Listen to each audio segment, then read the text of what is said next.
Welcome back everyone. You're watching the training week from August 12th, where the weekly focus was the usual and we had a few highlights.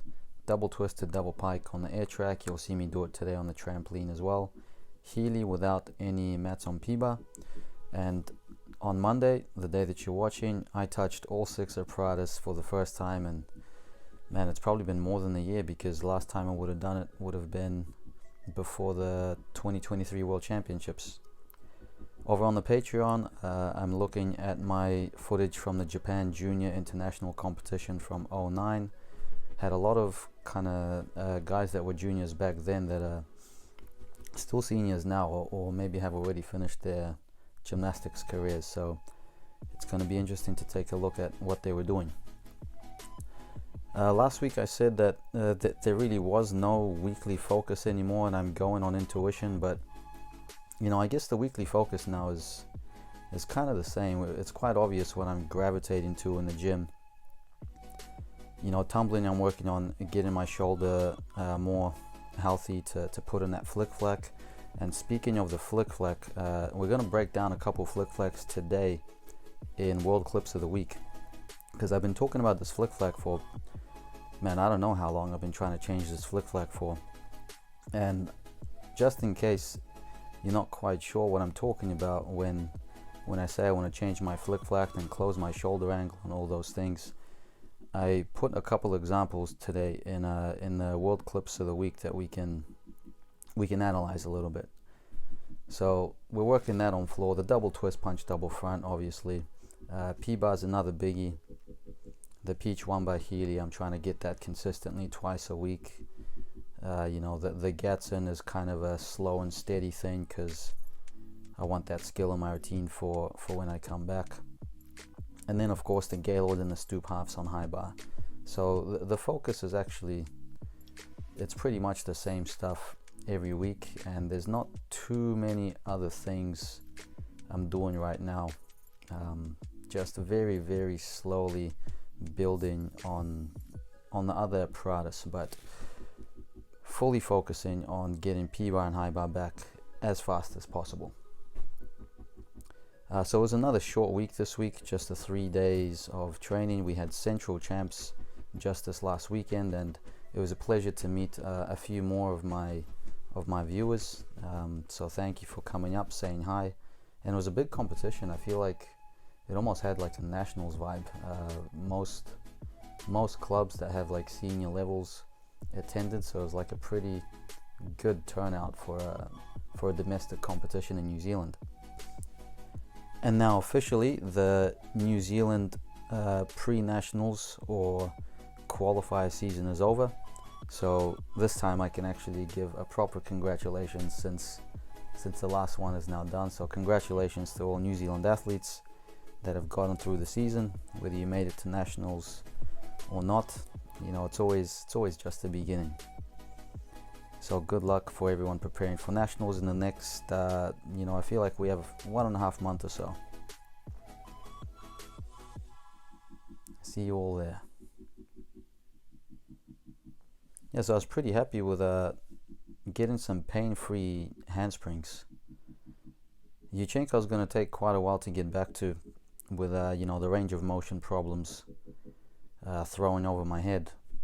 But handspring stuff might be doable, and that reminds me that back when I was building that handspring front layout half, and I changed my technique to doing the hands down, throw the vault over your head technique as opposed to the kind of block and rebound technique, and I got up to a semi layout half. It was never really a layout, I was always piking it around, but that could be a fun thing to put back into the training week.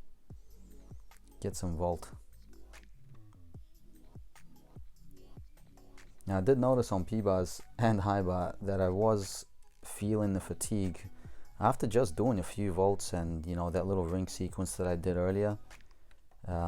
It made a difference to the body and how tired my muscles were. So you might find that I lost some precision compared to my usual work on P-bar, high bar, doing them 5th and 6th respectively. So because it was a short week, we left on Friday to Central Champs. Excuse me. Left on Friday, so I only had Monday, Tuesday, and Thursday. Now usually my training weeks have been going like Tuesday and Friday or Saturday are my harder days, where I kind of do all of the stuff that's gonna hurt a bit more, like the Peach 1 Healy, like the Gaylords on high bar. And Mondays and Thursdays is more like body prep, basics, preparing my body to do those bigger skills the following day. But since Thursday was the last training day, I figured, well, I'm gonna have like 3 days off before I come back in, so I'm just gonna try to push it again on the Thursday. So that was definitely tough. I was nowhere near recovered from my Tuesday sesh, and you'll notice Thursday was a bit of a toughie. So heading into gym high bar clip of the week, I've scrapped the 10 Tkachevs in a row, and I decided to do something more fun. So now we're going 10 Lukens in a row. Luken, of course, upgraded to a G next quad, so I'm sure we're going to be seeing a bit more of them. It reminds me, a long time ago there was a gymnast, I think he was from Penn State, somewhere in America definitely, doing double twisting Tkachev, and he actually had his hands on the bar. I don't know where to find that clip. If you know, can you please send it to me on Instagram or my email, because that's one of the most impressive things to me on high bar, to go from that like complete arch into wrapping the twist in. It's it's unreal. So if you find that clip, please send it through. Maybe it'll be a good world clip of the week to analyze. So started, the flick flags changing a bit. So what are we in now? Tuesday. So built up to a double at full. And if you slow these down, you'll notice that the more I do, the worse that shoulder angle gets. I start to open my shoulders more and more in the handstand. But I did feel good today. I felt like I was really understanding how to under-rotate that double twist. Perhaps that's something that's coming from doing more work on trampoline. And I decided to send the double twist, double pike just for fun. It was pretty close to landing. So I might put that in the repertoire as well. Forgot what I was talking about.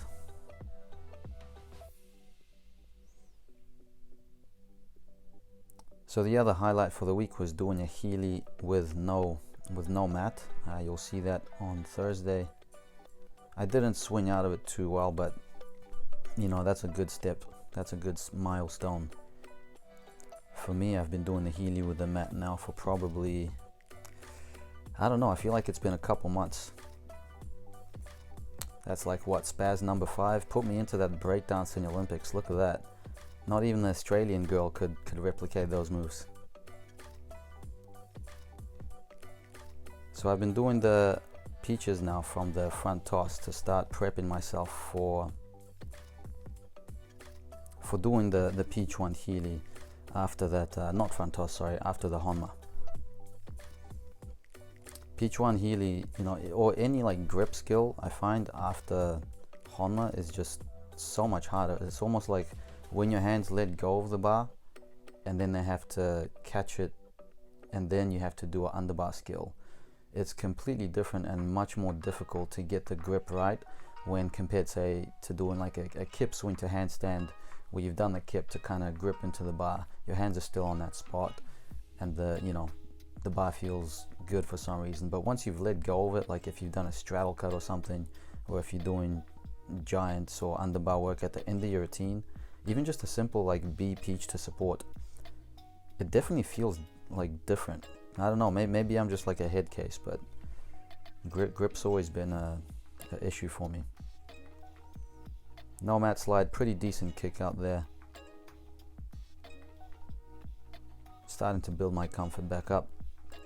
Probably give it another few weeks, and maybe in the next month or so try to pike it. That'll be good fun. And of course, all the Gaylord skills are going up one value. So tuck Gaylord for a E, 0.5 worth the same as a Coleman. Pike Gaylord for a F, and then Pagan for a G. So that means, Maris now and my skill, the Kudanov, going up to H's. So I was thinking, well, what if I, end up catching the layout full twist like I almost did a few years back? Would that then be a J, right? Because if you're going from Coleman to Casina, you're going E, F, G, it goes up 2 boxes. So surely if you go from Kudinov to a straight Kudinov, you'd go from H to IJ. That'd be lit. Maybe I should just scrap everything, only train Kudinovs, straight Kudinovs, and get a J in the code of points. So Thursday I started straight on high bar, not something I've done recently, and I did 4 Gaylords. I didn't catch any. I think I was a bit too juicy, a bit too excited about it. You see the giants are a bit faster, so I couldn't quite get my hands on. But I was really trying to just focus on getting a nice straight body before catching. That one there, pretty much what I'm looking for. It's still a little bit scruffy, but I kind of want this boom, that line to be straight. You'll see even that one had a little bit of a hip angle. How cool would it look if I, just before catching, like literally opened my hips up to a straight line like a ruler? So that's going to be the focus for Gaylords in the next few weeks. That stoop hop shot up pretty nicely. Okay, more flick flack work. So closing those shoulders, having my shoulders way in front of my hands on impact is the goal. It shortens the flick flack. And if you slow these down, you'll notice that the ones that I was doing before on the air track, they were more closed. Then the more I do them, like that one was so open, but the double hat was decent. Not that one though. Double twist punches didn't go as well on Thursday. But yeah, I was definitely pretty fatigued still from the Tuesday. Like I was going at about 50% bodily feel. Was not feeling the greatest.